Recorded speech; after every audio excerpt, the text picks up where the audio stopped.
انواع کودهای زیستی و عملکردشون رو با هم بررسی میکنیم.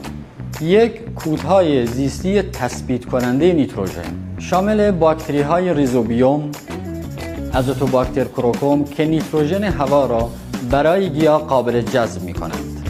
دو، کودهای حل کننده فسفات شامل باکتری هایی مثل سودوموناز و قارچ هایی مثل میکوریزا که فسفر تثبیت شده درون خاک را به حالت محلول و قابل استفاده برای گیاه تبدیل می کنند. 3. کودهای زیستی محرک رشد گیاه شامل باکتری هایی که با تولید هورمون های رشد گیاهی مثل اکسین و جیبرلین توسعه ریشه و رشد گیاه را بهبود می بخشند. 4. کودهای زیستی تجزیه کننده مواد عالی درون خاک شامل باکتری ها و قارچ هایی هستند که مواد عالی درون خاک را به عناصر مغذی و قابل جذب برای گیاه تبدیلش می کنند. 5.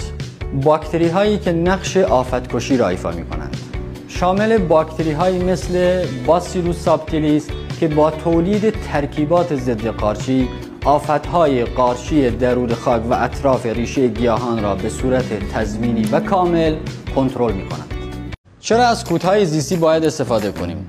بیا 5 تا از دلایل مهمش رو بهت بگم. 1. افزایش حاصلخیزی خاک به صورت کاملا طبیعی.